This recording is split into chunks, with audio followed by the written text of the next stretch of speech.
बिहार में नीतीश कुमार भले ही बीजेपी का साथ छोड़कर महागठबंधन में आ गए और सरकार भी बना ली, मगर सत्ता परिवर्तन के बाद से कुछ न कुछ विवाद होते ही जा रहे हैं। महागठबंधन में आरजेडी भले ही विधायकों और मंत्रियों की संख्या के लिहाज से सबसे बड़ी पार्टी हो, लेकिन सत्ता के पावर की चाबी अब भी नीतीश कुमार के हाथ में ही है। तेजस्वी यादव भले ही डिप्टी सीएम बन पर उनकी पार्टी के मंत्रियों के मन मुताबिक काम नहीं हो पा रहे हैं। खबर आई है कि ब्यूरोक्रेट्स को लेकर अब महागठबंधन में टेंशन पैदा हो गई है।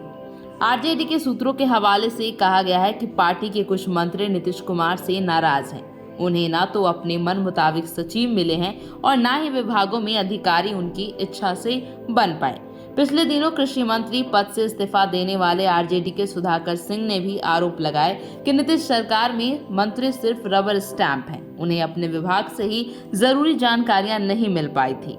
सुधाकर सिंह ने सीएम नीतीश कुमार के खिलाफ खुलकर बयानबाजी की और फिर उन्हें कैबिनेट से इस्तीफा देना पड़ा। बताया जा रहा है कि महागठबंधन सरकार में शामिल आरजेडी के अन्य मंत्रियों का भी यही हाल है, मगर पार्टी की गाइडलाइन को ध्यान में रखते हुए वे चुप बैठे हुए हैं। बता दें कि पिछले दिनों आरजेडी सुप्रीमो लालू प्रसाद यादव ने आरजेडी नेताओं को नीतीश कुमार या जेडीयू के खिलाफ कोई बयानबाजी नहीं करने की सख्त दे रखी है। क्या आरजेडी पर हावी है जेडीयू? अभी आरजेडी बिहार में भले ही सबसे बड़ी पार्टी है, मगर सत्ता में जेडीयू का दबदबा है। बिहार में सरकार और मंत्री बदल गए हैं, लेकिन अधिकतर विभागों की कार्यशैली एनडीए शासन काल वाली ही है। एक वरिष्ठ आरजेडी नेता बताते हैं कि आरजेडी तेजस्वी यादव को आगे बढ़ाना चाहती है, मगर जेडीयू ऐसा नहीं होने दे रही है। इस कारण पार्टी कोई बड़ा कार्यक्रम भी आयोजित नहीं कर पा रही है। हाल ही में जननायक जयप्रकाश की जयंती पर भी सारा माहौल नीतीश कुमार ने लूट लिया। उपचुनाव में आरजेडी उम्मीदवारों के प्रचार से क्या नीतीश है दूर? बिहार में हो रहे विधानसभा उपचुनाव में भी मोकामा और गोपालगंज दोनों सीटों पर महागठबंधन की ओर से आरजेडी उम्मीदवार उतारे गए हैं। मुख्यमंत्री नीतीश कुमार 27 अक्टूबर को उपचुनाव के लिए मोकामा प्रचार प्रसार के लिए जाएंगे। बताया जा रहा है कि दोनों सीटों पर दबंग छवि के उम्मीदवार खड़े हुए हैं।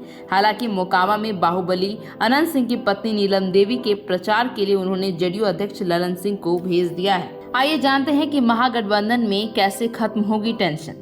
राजनीतिक जानकारों के मुताबिक आरजेडी और जेडीयू में अंदर खाने विवाद जारी है। अगर इसका सटीक समाधान नहीं निकला तो ये विवाद आने वाले दिनों में खुलकर सामने आ जाएगा। आरजेडी चाहती है कि तेजस्वी यादव आगे बढ़े और उन्हें पावर मिले।